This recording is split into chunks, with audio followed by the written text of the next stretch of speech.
Director of Sales and Marketing with Hunter Marine Corporation.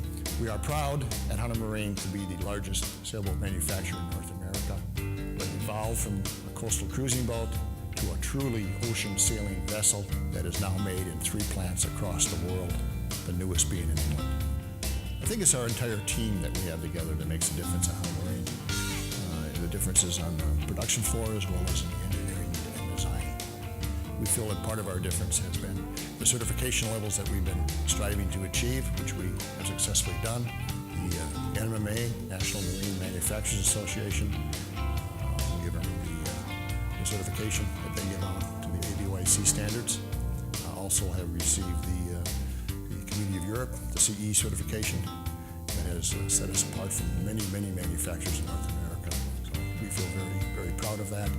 The input we receive from our consumer base, sailors out there in the world, has been very important to the success of Hunter Marine Corporation. And it's our combination of our worldwide dealer network, along with our fantastic team of people that we have, that makes a difference. My name is Glenn Henderson. I'm the Director of Engineering for Hunter Marine. My first background was cruising and then went into racing, so boat speed has become a very big factor.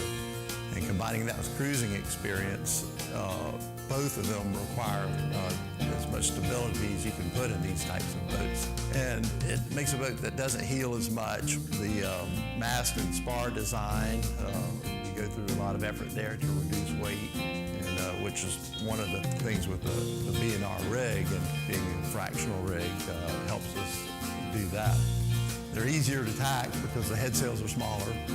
It's easier to depower because you do the mainsail first.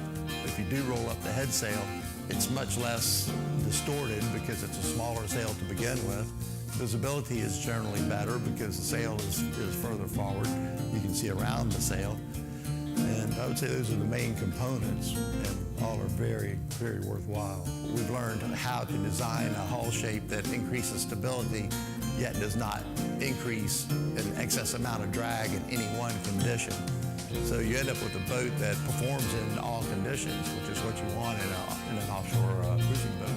Some of the things that we do are, for one, we put Kevlar in the forebody of the boat.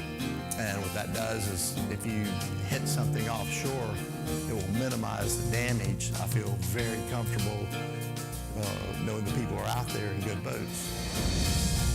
I'm Steve Pettengill, and I'm the Director of Offshore Testing for Hunter Marine. Well, we do more exclusive testing on our boats than other manufacturers. The reason why is we want a boat that's going to be capable of going offshore and world passages. We've taken from our experience of offshore sailing and racing on some of the Hunter's Child boats, and those ideas have gone into our production boats, and that's helped develop me a better overall product. I start with the product development of the boats. I'm involved with some of the layout down below in the boat too, but I get involved with doing all the deck hardware layout and just a whole cockpit layout with the arch and the boom up out of the cockpit, so you have a safety factor of it being hit by the boom.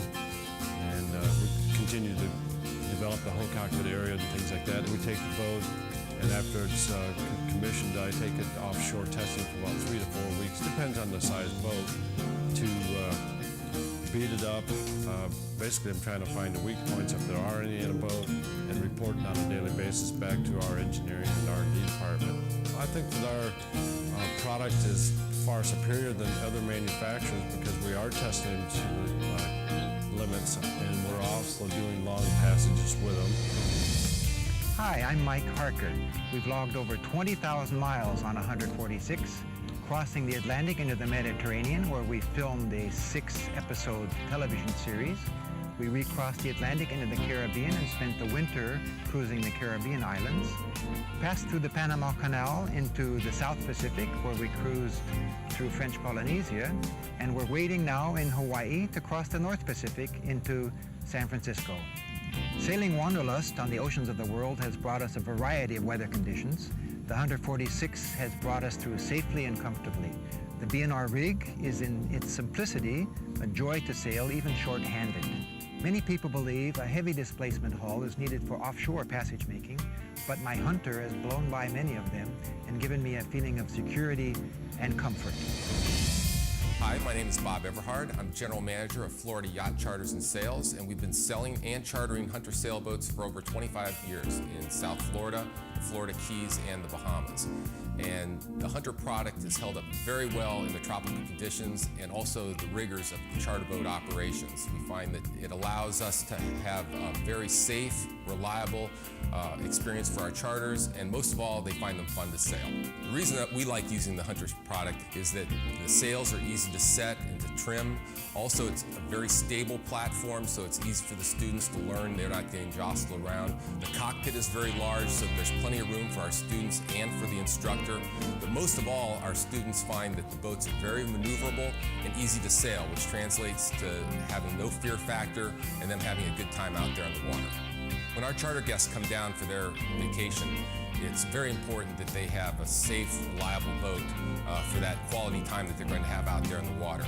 And even doing Gulf Stream crossings, which can be sometimes kind of tough, people feel safe and secure in making those trips. Best designs, components, and manufacturing facilities have made us what we are today. Come discover